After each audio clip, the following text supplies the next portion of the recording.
Okay, so those that are watching the recording, you'll need to email me at the start of this, and then you'll need to email me at the end. Everybody else want to go ahead and start sharing?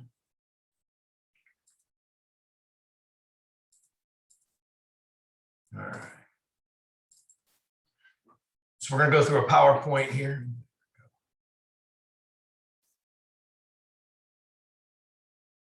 Second.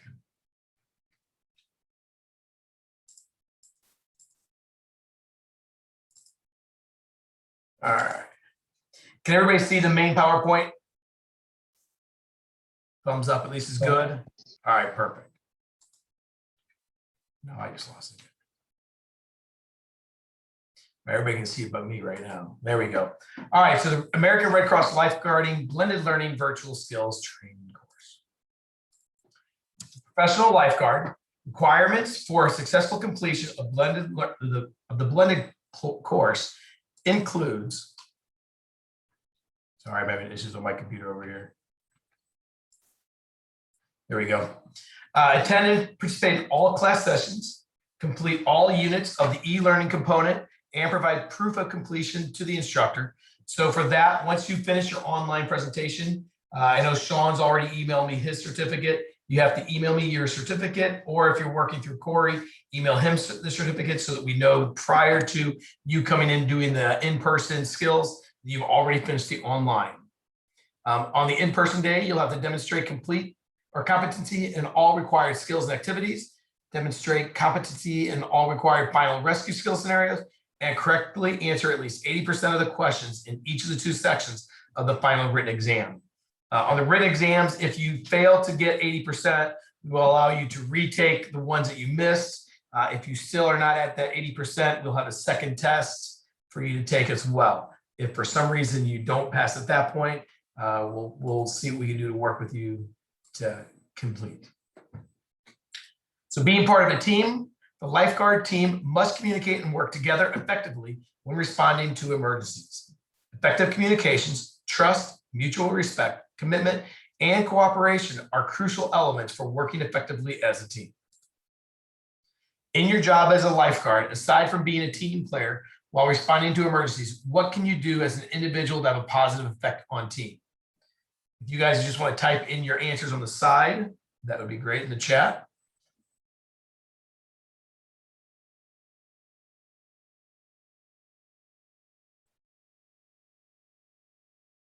Some of the answers should include arriving to work on time. Sean, I don't know about you, but for me, on time is about 10 to 15 minutes early. If you're working at 3 o'clock, you don't get there at 3 o'clock. Get there early so you're prepared. Agreed.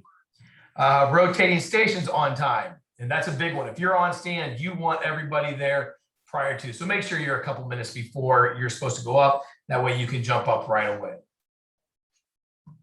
Attending in-service trainings.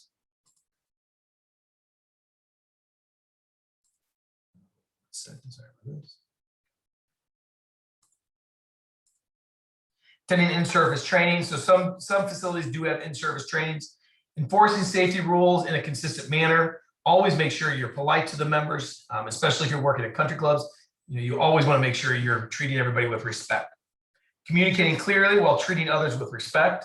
Being prepared by maintaining knowledge, skills, and physical fitness, and completing secondary responsibilities in a timely, acceptable fashion. For some, that includes checking bathrooms, making sure they're clean, picking up towels, things of that nature. As lifeguards, you should be given an EAP, that's an emergency action plan, that guides the actions of lifeguards and other team members in emergencies. The EAP describes what needs to be done and who does it in the event of an emergency. EAPs are discussed in more detail later in the course. The lifeguard team is part of the broader facility team. The safety team includes management and maintenance staff who provide assistance in maintaining a safe environment and providing emergency care. Local emergency response personnel are also part of the safety team. Facility safety and patron surveillance, along with entries and approaches. Does anybody have any questions about the entries and approaches that you've already watched online, or about any other videos that you've watched online? Yes, Isabella.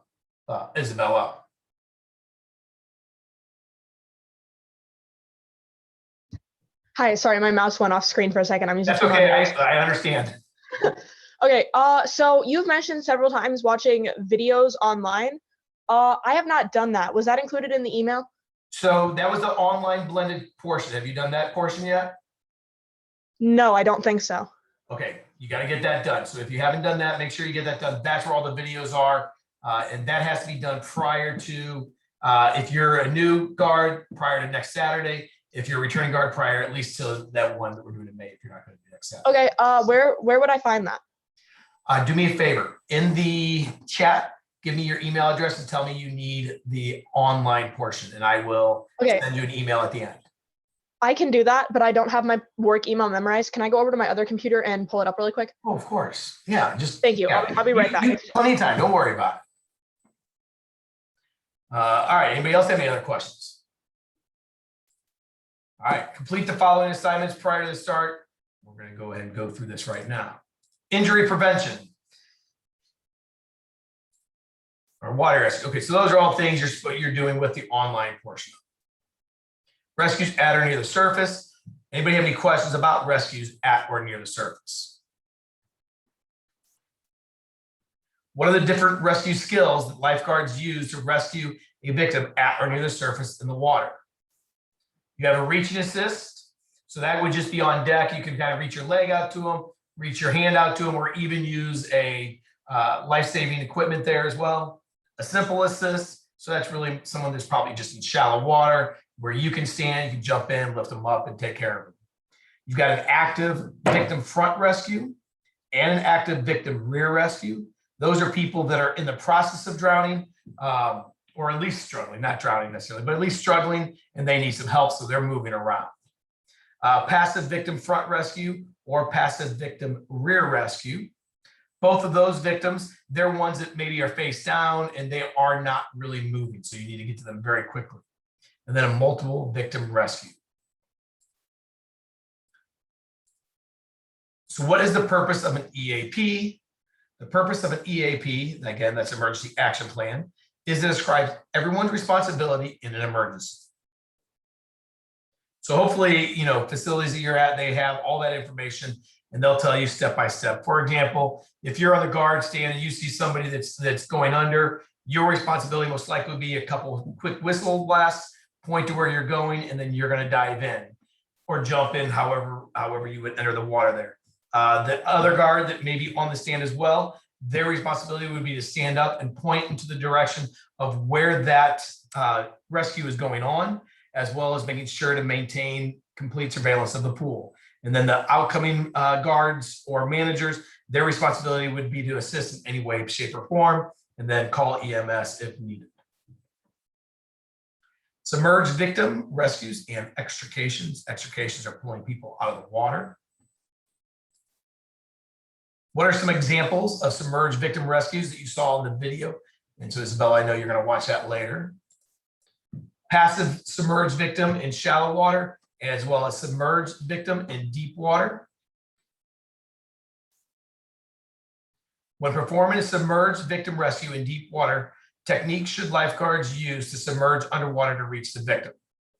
Most of us are swimmers, so you should be able to do either a feet first surface dive, and that would be when you take a quick breath, throw your hands up, and then you'll go down, or a head first surface dive, which is quite simple. You just go down as you're diving. After performing a rescue, what factors should you consider when deciding which extrication technique to use?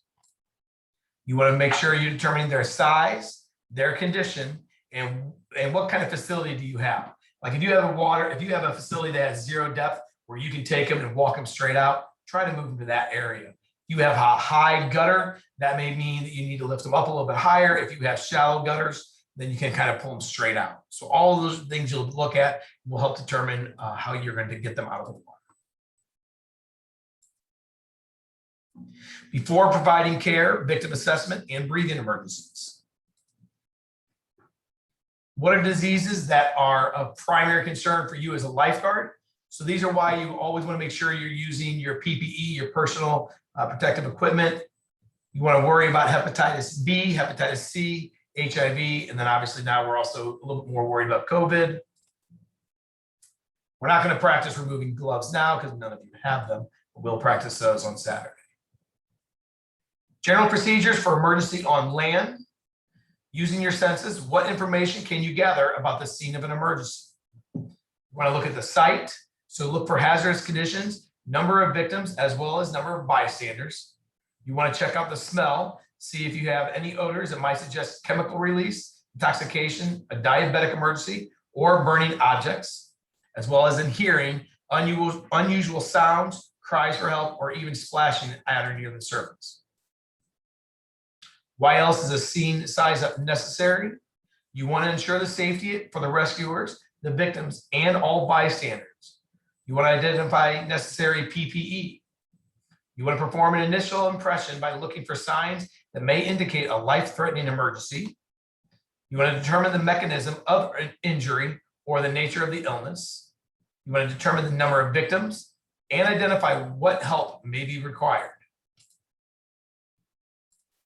A primary assessment is done to identify any life-threatening conditions. Primary assessment steps include check the victim for responsiveness using a shout, tap, shout sequence. When checking a child or infant, obtain consent from a parent, guardian, or parent or guardian before providing care. So that's someone that's 18 or under.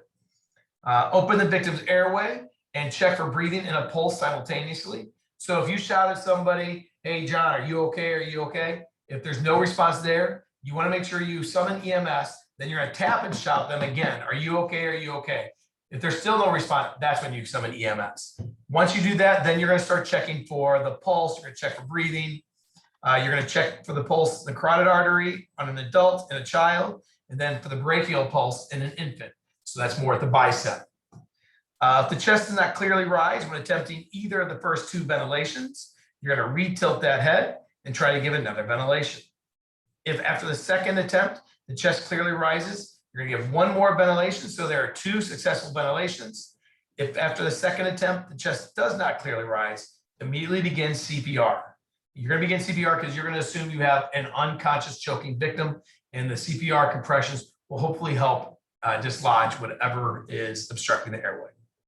Do not attempt giving more than 3 ventilations total.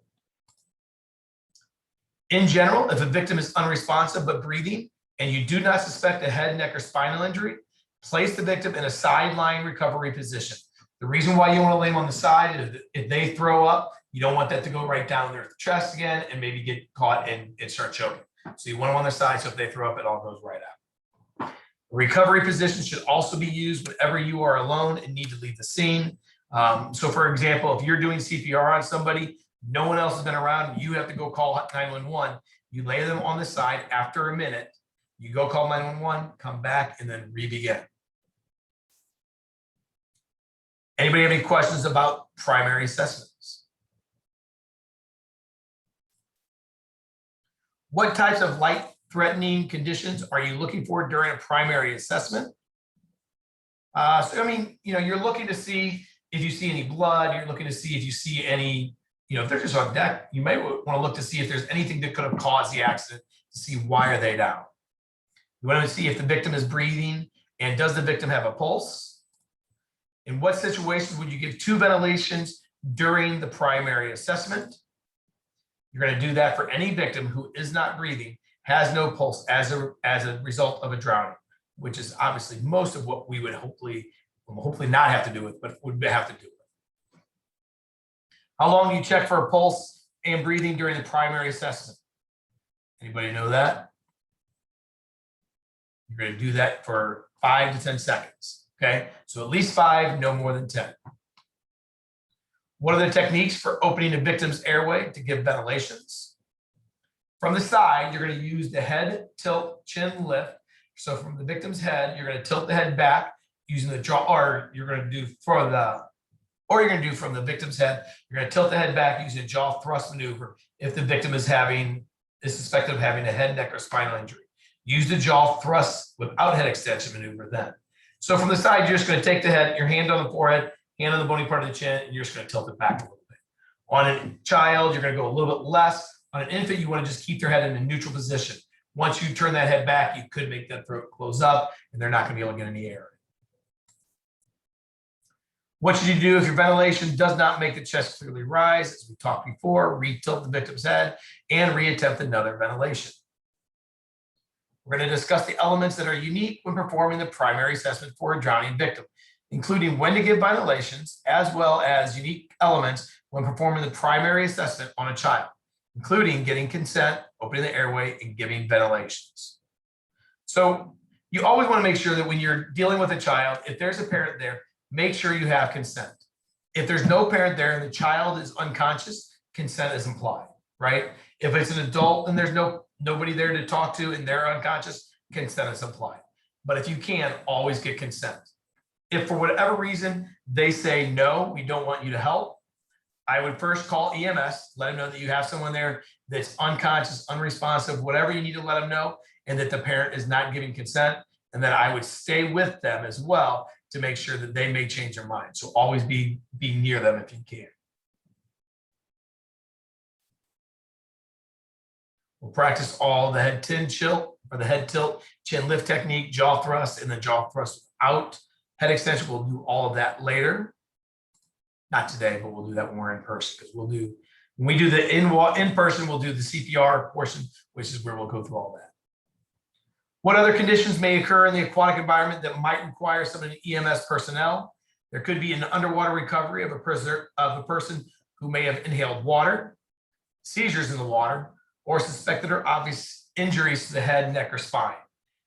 In the underwater recovery of someone who may have inhaled water, I would always tell you this: if you go in for any child or even adult, always make sure that their parent knows that, hey, I pulled them out of water, either they were underwater or they were struggling. Take them directly to that parent. A couple reasons you want to do that. Number one, there is that dry drowning out there every now and again where kids inhale too much water and then a few hours go by and their chest starts getting a little bit more compressed because they had inhaled too much water. So that's number one. Number two, you want to make sure the parent is aware that their kid was struggling in the water, because if they're not aware of that, they may not be paying attention at all. So you always want to make sure they know what's going on. When moving a victim, you don't want to move them needlessly or improperly, because it can lead to further pain and injury. What factors should be considered when deciding whether or not to move a victim? You need to decide if you're faced with immediate danger, if you need to get to other victims who have more serious injuries or illnesses, and if you need to provide appropriate care, moving a victim to the top, bottom of a flight of stairs to perform CPR. If you must leave a scene to ensure your personal safety, you should make reasonable attempts to move the victim to safety as well. Don't just leave them in a burning building, right? Drag them with you. If you have to move a victim, what factors should you consider in deciding what method to use? You want to think about their height and weight, your physical strength, obstacles such as stairs or narrow passages, the distance that you need to move this victim, availability of other people who can assist you, the victim's condition, or availability or access to aids to transport or move that victim. Recognizing and caring for breathing emergencies. There are two types of breathing emergencies, also referred to as respiratory emergencies. Respiratory distress is a condition in which breathing becomes difficult, and then respiratory arrest is a condition in which breathing stops. Respiratory distress may lead to respiratory arrest. What are signs and symptoms of a person in respiratory distress? They may have slow or rapid breathing, unusually deep or shallow breathing, shortness of breath or noisy breathing, dizziness, drowsiness, or lightheadedness, changes in level of consciousness, also known as LOC, increased heart rate, chest pain, or discomfort. Their skin may be flushed, pale, ashen, or bluish. They may have unusually moist or cool skin, gasping for breath, wheezing, gurgling, or high-pitched noises, inability to speak in full sentences, tingling in the hands, feet, or lips, feelings of fear or apprehension. At this time, if you could all do me a favor and in the chat, type in your name and email address that you're using for the class. That way I can make sure that I have all the correct emails and I'll send you emails later. If you are watching this as recorded, make sure you email me at this point as well, your name and email address. Well, I'll have your email address when you email me, but if you're watching a recording, email me right away.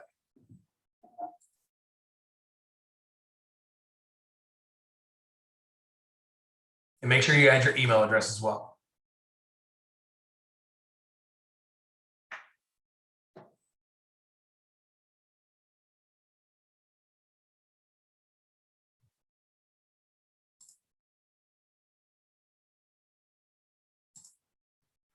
All right, moving on with ventilations. What are the differences to be aware of when giving ventilations to a child?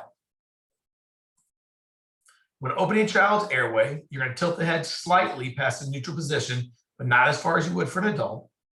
When giving ventilations for a child, you're going to give one ventilation for every 3 seconds. And so ventilations are done if you're doing just rescue breathing, right? So you don't have CPR, so you're not doing the compressions. You're just giving them breath because they're not breathing, but they have a pulse. You're going to be breathing 1 every 3 seconds. On an adult, that was 1 every 5 seconds. What are the differences to be aware of when giving ventilations to an infant? You're going to always use a pediatric mask when giving ventilations to an infant. If you do not have a pediatric mask, you take the regular mask, turn it upside down so that the nose would cover the chin. When opening an infant's airway, keep that in the neutral position. And again, you're going to give 1 ventilation about every 3 seconds. A bag valve mask, we'll demonstrate that together. You need 2 people at least to use a bag valve mask. 1 to secure the rescue mask, and then 2 to actually do the breathing with the bag. Airway obstruction. What's the most common cause of respiratory emergencies? Airway obstruction. What are mechanical and anatomical obstructions? Mechanical obstructions result from a foreign body lodged in the airway, generally food or other small objects. Anatomical obstructions are caused mostly by the tongue. When a person becomes unconscious, the tongue loses muscle tone and falls back, blocking the airway.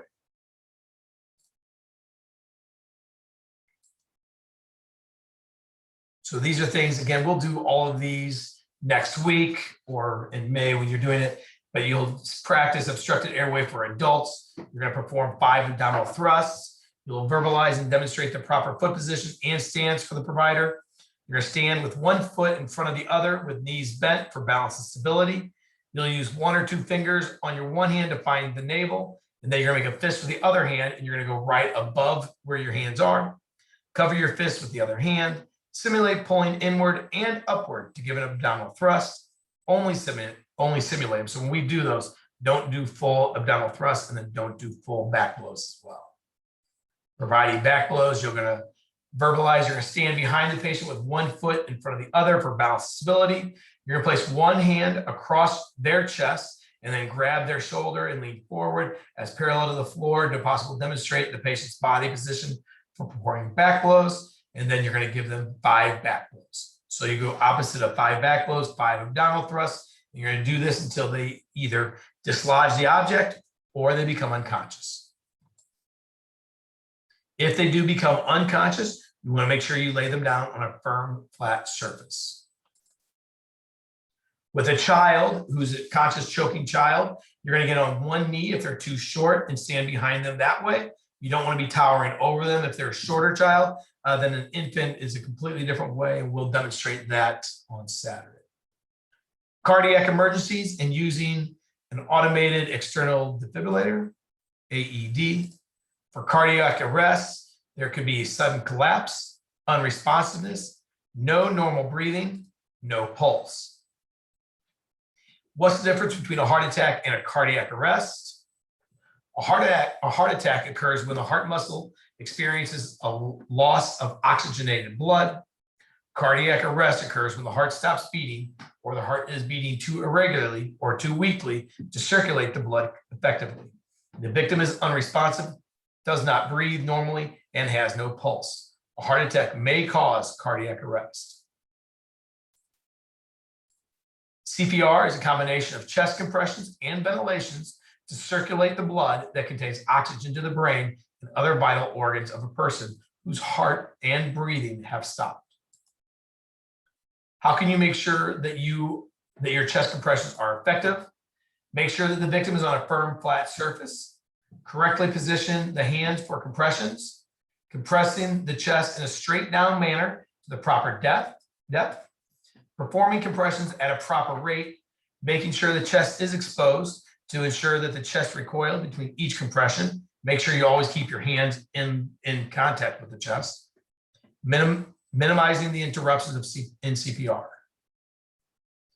And truthfully, if you ever are in a position where you're beginning CPR, you're giving them the best opportunity they can to survive, but the odds of them surviving from CPR, it's not like you see on TV or movies. It doesn't happen all the time. So if you ever in a situation where you are having to give CPR to somebody and it's not effective, it doesn't bring them back, it's not because you did something wrong.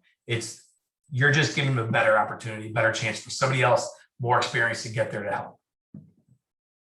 Once started, do not stop CPR except when in which of these situations?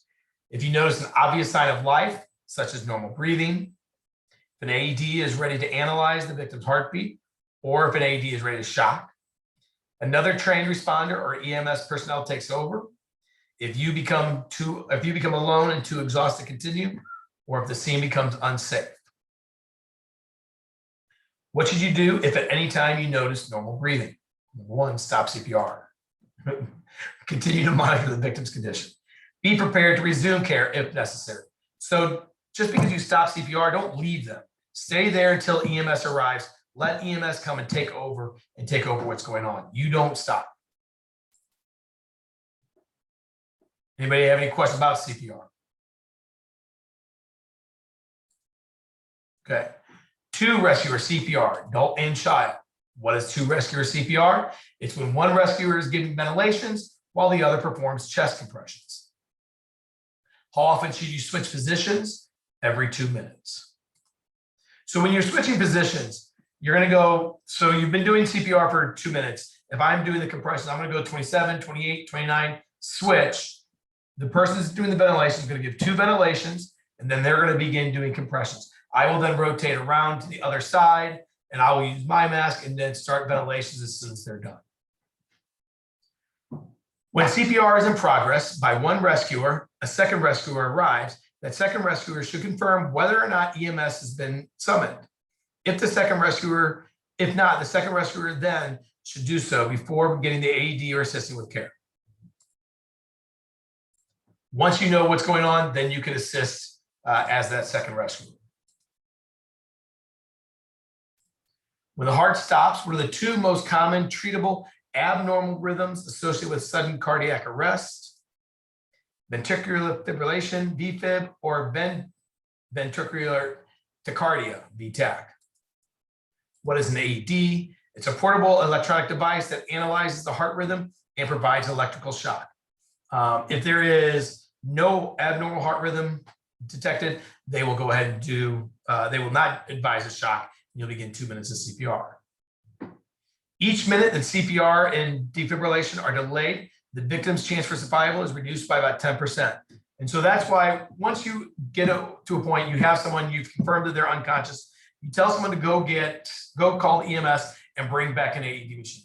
Even if you don't know you're doing CPR. For example, we've had someone who had a seizure once, even though they were just in a seizure motion, we had CPR, or we had an AED machine coming down right away, just in case it went from a seizure to something worse. When cardiac arrest occurs, use an AED as soon as it is ready to use. If the AED advises that a shock is needed, follow the protocol to provide 1 shock, followed by about 2 minutes of CPR. And the AED machines are idiot-proof. They will tell you everything you need to do from the moment you open it up and begin. They will let you know what you need to do, so just listen. If CPR is in progress, do not interrupt chest compressions until the AED is turned on. The AED pads are applied and the AED is ready to analyze heart rhythm. So if I'm doing CPR and Ari comes up with the AED machine, I'm going to continue doing CPR until everything is ready to go to analyze that heart rhythm. Don't stop until it's ready. AEDs may be equipped with pediatric pads. However, pediatric pads are appropriate only for use on infants and children up to 8 years old who weigh less than 55 pounds. If pediatric equipment is not available and local protocols allow, you can use an AED designed for adults. If the AED pads risk touching each other because of smaller chest size, use the front and back. And some of these AED machines also now, they have keys where you can turn into adult or pediatric.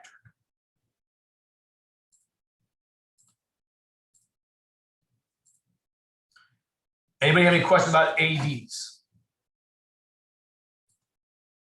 All right, using an AED in progress. When one rescuer is on the scene, that rescuer begins CPR and instructs someone to call EMS and obtain an AED if possible. When the assisting rescuer arrives, they prepare the AED for use while the rescuing lifeguard continues CPR. If at any time either rescuer notices obvious signs of life, such as normal breathing, they should stop CPR, monitor victim's condition, and administer emergency oxygen if you have it. You guys aren't getting trained on that. CPR with an airway obstruction. So this is an unconscious choking victim. If a victim who is choking becomes unresponsive, carefully lower them to a firm, flat surface. Send someone to get an AED and summon EMS if you've not already done so. Immediately begin CPR, starting with chest compressions. As you open the airway to give ventilations, look in the person's mouth for any visible object. If you can see it, use a finger sweep, so a pointer finger on an adult or an infant, and then a pinky finger on a pinky for the infant. If you do not see the object, do not perform a blind finger sweep, but continue CPR. So if you don't see anything, don't put your finger in their mouth.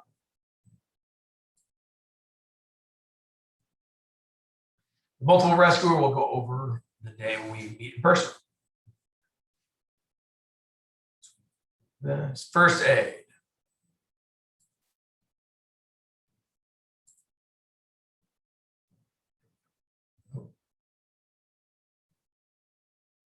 All right, after you completed a primary assessment and determined that there are no life-threatening conditions, perform a secondary assessment to determine if there are any additional non-life-threatening conditions that would require you to provide care.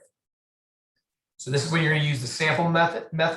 That's going to be asking them for signs and symptoms. You're going to ask for any allergies, any medications that they may take, what their pertinent past medical history is, what their last oral intake is, and any events leading up to the incident. What should be included when performing a secondary assessment? Visually inspect the person's body, looking carefully for any bleeding, cuts, bruises, and obvious deformities. Look for a medical ID tag, necklace, or bracelet on the person's wrist. The first one, visually inspecting the person's body, is important. For example, I had a situation where we had a girl who hit her head in the gutter, and we had observed a bump on the top of the head. So we immediately put some ice. We were talking to her, where'd you hit your head? And she pointed up here. So we took she had really black hair. So we took the ice, we put it up on top of her head. Once we removed it, we looked, there was some blood on the ice. So all of a sudden we knew, all right, we need to make sure her parents are aware and get EMS. They ended up having to get her some stitches. But just by visibly looking at it at first, we didn't really know what was happening. So that's why once we asked her as well, it helped. You want to make sure to check the person's ability to move body parts. Caution the person to not move any parts if they experience discomfort or pain. If the person is unable to move a body part or is experiencing dizziness or pain on movement, help the person rest in a comfortable position. Keep the person from getting chilled or overheated. Reassure the victim, the person. You always want to make sure you're always reassuring everybody. Determine whether to summon EMS personnel and continue to watch for changes in LOC and breathing, level of consciousness. Responding to injuries. What are the 4 main types of open wounds? There's an abrasion, a laceration, an avulsion, or a puncture, basically anything that's bleeding.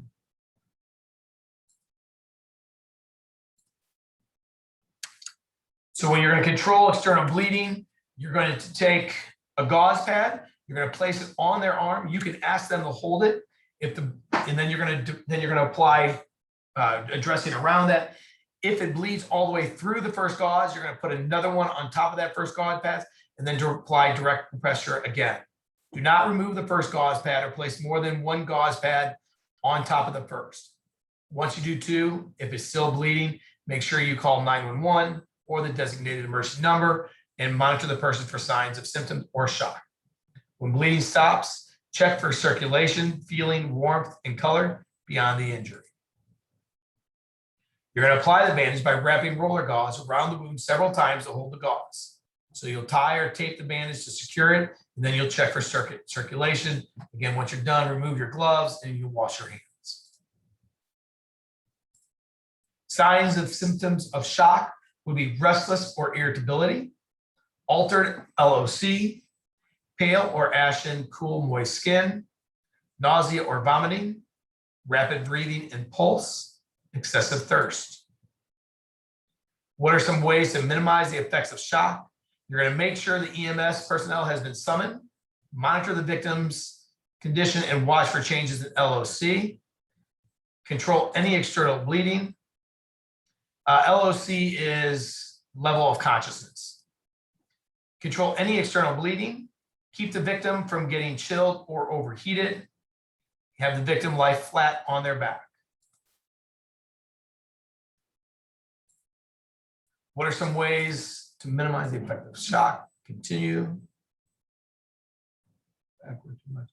Cover the victim with a blanket to prevent loss of body heat. Do not overheat the victim. Your goal is to maintain a normal body temperature. Comfort and reassure the victim until EMS takes over. And make sure you understand this, when EMS takes over, it's not just when they arrive. When they first arrive, they're going to be trying to find out what happened as well. Once they actually tap you out and say, hey, we've got it, then you can stop. Administer emergency oxygen. Again, we're not doing that. And then do not give food or drink to a victim of shock, even if the victim asks for them. First aid scenarios. So if you're the on-duty lifeguard at an outdoor pool, a child comes to you saying that they were just in the concession area eating a snack and they were stung by a bee, their parent is swimming laps in the adult lap lane. First, you're going to signal to obtain backup coverage for your zone. So you don't want to leave your area of the pool unwatched. You're going to get the attention of the child's parent, obtain consent, and then you're going to ask the child if they have any known allergies to bee stings.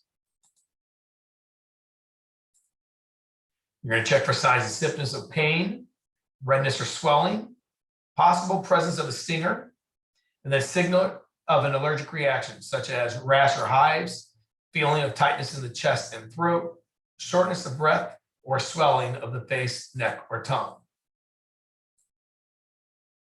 Care steps would include examining the sting site to see if the stinger is in the skin. If it is still present, remove the stinger by scraping it away with the edge of a plastic card, such as a credit card. You're going to wash the wound with soap and water.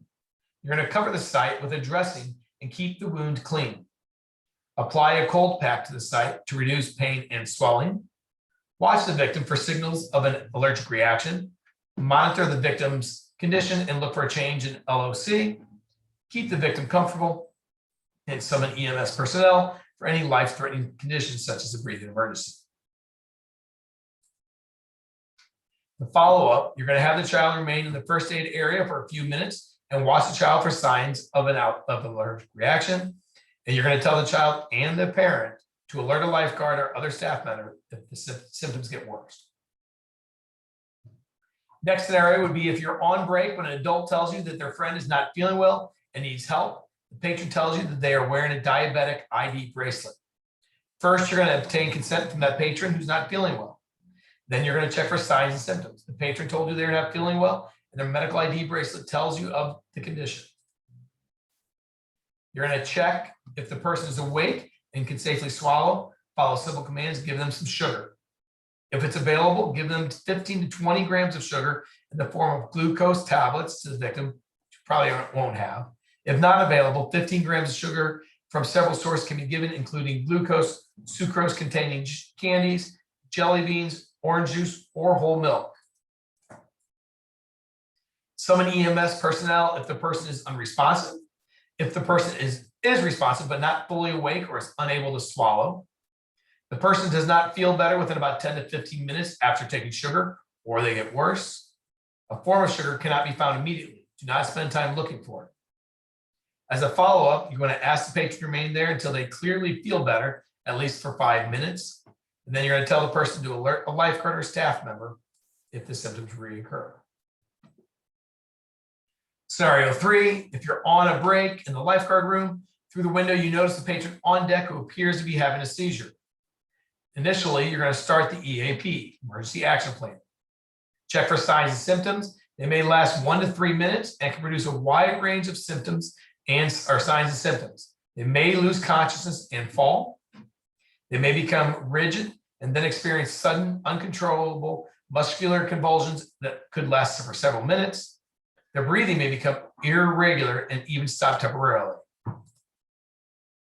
Summon EMS if seizure occurs in the water. So immediately get them right there right away.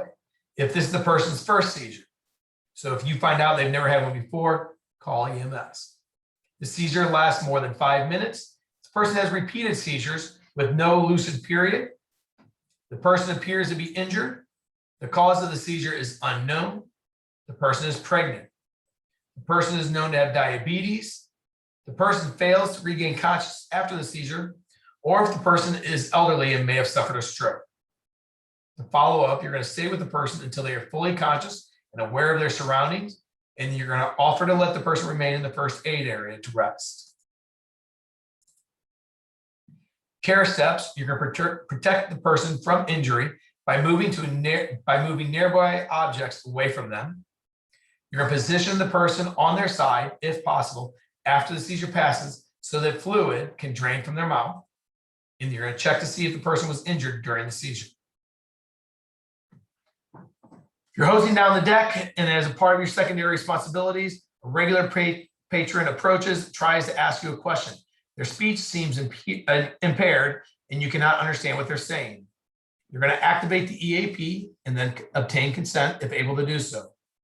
Check for signs and symptoms. So a sudden change in how the body is working or feeling, such as sudden weakness, numbness of the face, an arm or leg, often only on one side of the body. Difficulty with speech, trouble speaking and being understood, and difficulty understanding others. If they have blurred or dimmed vision, sudden severe headache, dizziness or confusion, loss of balance or coordination, trouble walking, ringing in the ears. Care steps, you're going to summon EMS immediately. You're going to think fast, and that is for face. You're going to ask the person to smile. This will show if there's some drooping or weakness in the muscles on one side of the face. Does one side of the face droop? A is for arm. Ask the person to raise both arms to find out if there's weakness in the limbs. Does one arm drift downward? S is for speech. Ask the person to speak a simple sentence, to listen for slurred or distorted speech. An example, the sky is blue. Can the victim repeat the sentence correctly? And then time, note the time that the signs and symptoms began and summon EMS immediately. The follow-up, you're going to comfort and reassure the victim until EMS arrives, and you're going to collect any of the person's belongings and give them to EMS personnel. So if they're going to take them, you want to make sure you send everything with them.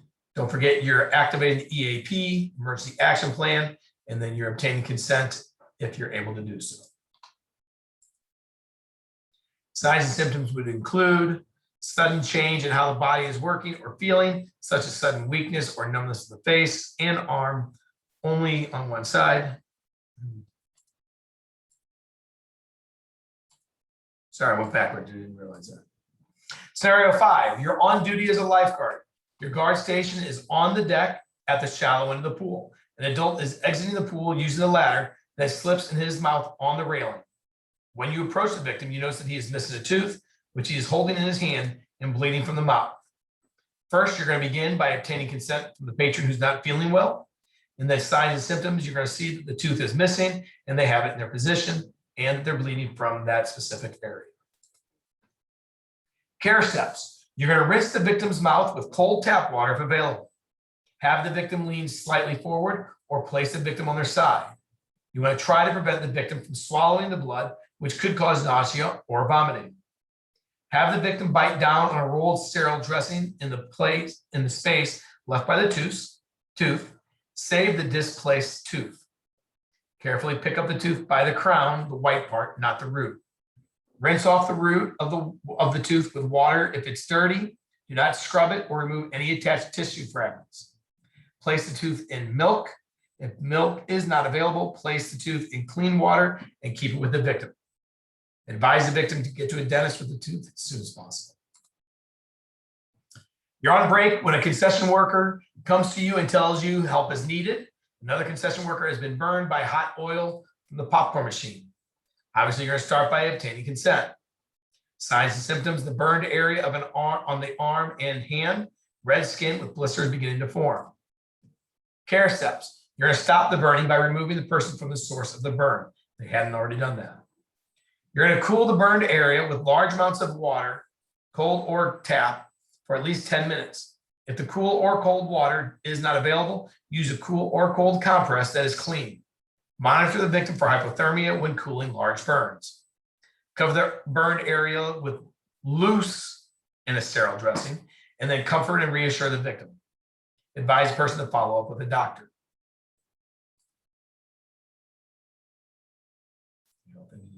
Beforehand. Caring for neck and spinal injuries in the water. You should suspect a possible head, neck, or spinal injury only if the activity was high impact or high risk and the signs and symptoms of the injury are present. What are some examples of high impact, high risk activities in aquatic environments? Entering headfirst into shallow water. Entering the water from a height such as a diving board, water slide, an embankment, cliff, or tower. Striking a submerged or floating object. Receiving a blow to the head. Colliding with another swimmer, or striking the water with high impact, such as falling while water skiing or surfing. What signs and symptoms might include a possible head, neck, or spinal injury? Unusual bumps, bruises, or depressions on the head, neck, or back. Heavy external bleeding of the head, neck, or back. Bruising of the head, especially around the eyes and behind the ears. Blood or other fluids in the ear or nose. Confusion or disorientation. Changes in level of consciousness, that's LOC. Seizures, impaired breathing, impaired vision, or nausea and vomiting. There can also be a partial or complete loss of movement of any body part, loss of balance, behavior similar to that of a person under the influence of alcohol or drugs. For example, they could be confused or stumbling, repeatedly asking the same question, memory loss, nausea or vomiting, or speech problems. They could have severe pain or pressure in the neck, the head, or the back. And then they could have back pain, weakness, tingling, or loss of sensation in the hands, fingers, feet, or toes, or persistent headache.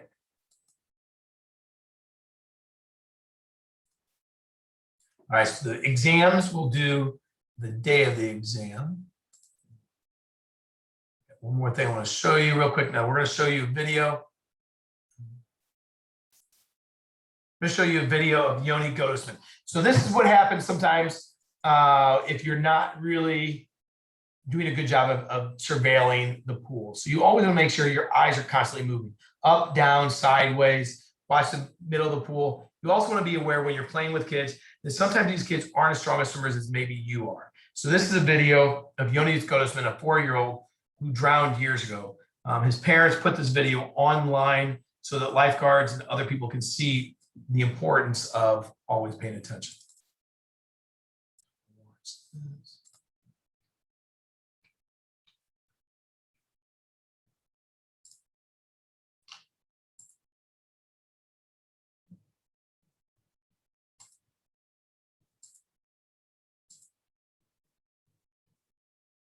If I get it running here. Beginning shortly, a gray-colored tracking circle with the letter C above it. This is a security camera footage, and it's not the best camera, but you'll get the idea.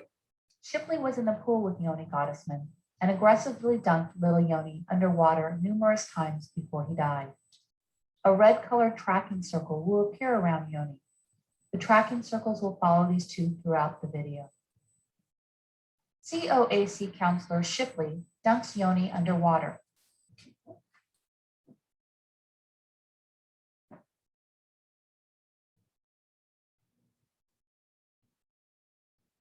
COAC counselor Shipley dunks Yoni underwater a second time.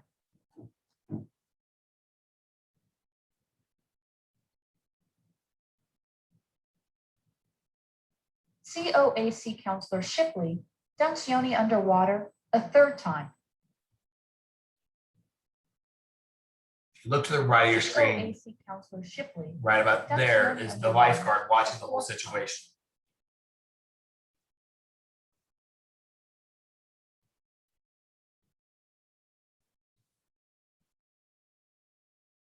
COAC Counselor Shipley dunks Yoni underwater a 5th time.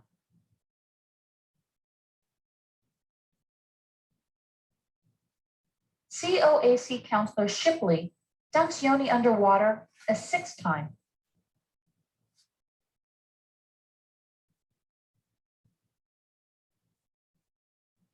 COAC Counselor Shipley dunks Yoni underwater a 7th time.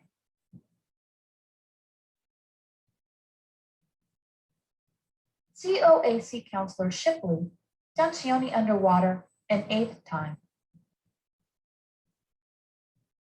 COAC Counselor Shipley dunks Yoni underwater a 9th time, this time with another child.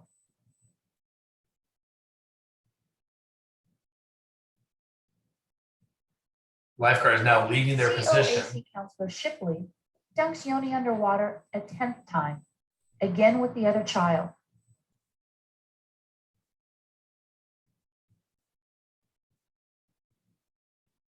COAC Counselor Shipley dunks Yoni underwater an 11th time, again with the other child.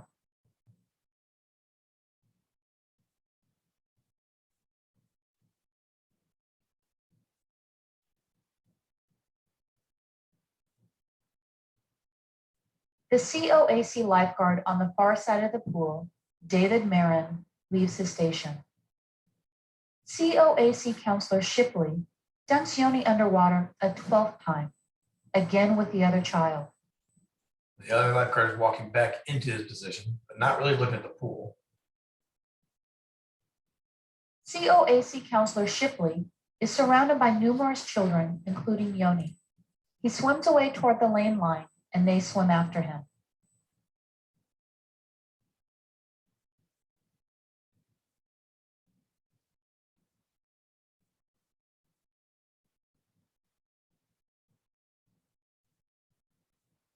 COAC Counselor Shipley turns around as he gets closer to the deep end, and the children chase him back towards the steps.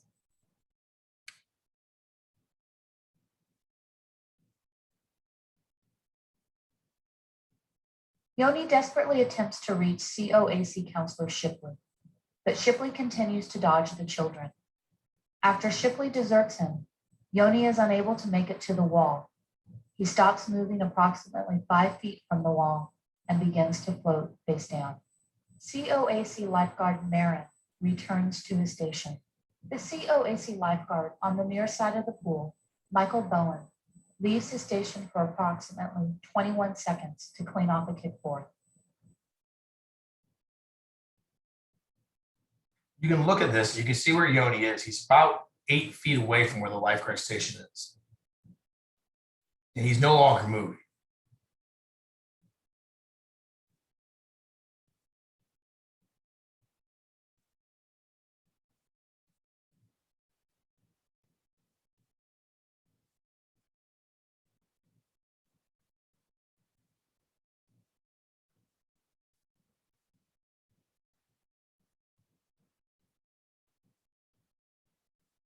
Yoni has been floating face down for 1 minute. COAC lifeguard Bowen is playing with adjusting the umbrella at his station and not watching the swimmers.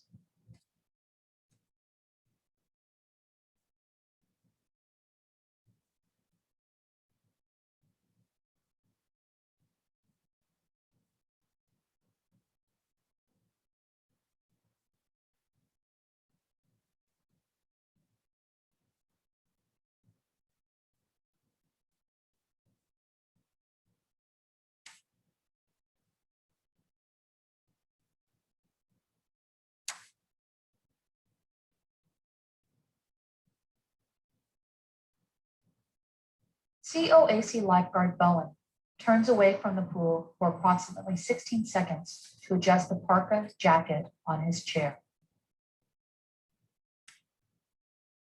Yoni has been floating face down for 2 minutes.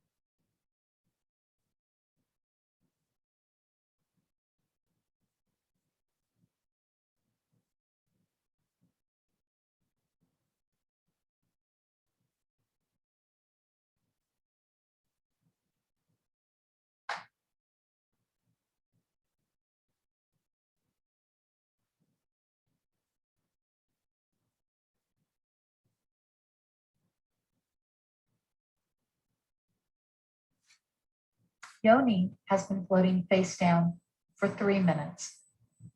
It's been 3 minutes there. You can see we're still almost 4 minutes later.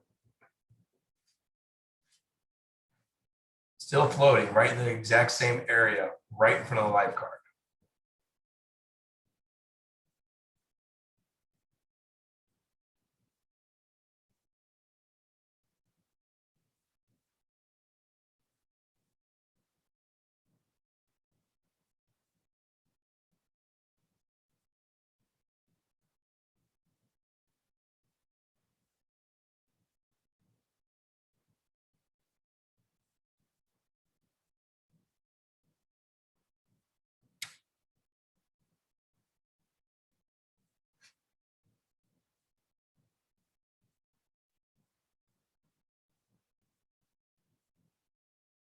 Yoni has been floating face down for 6 minutes.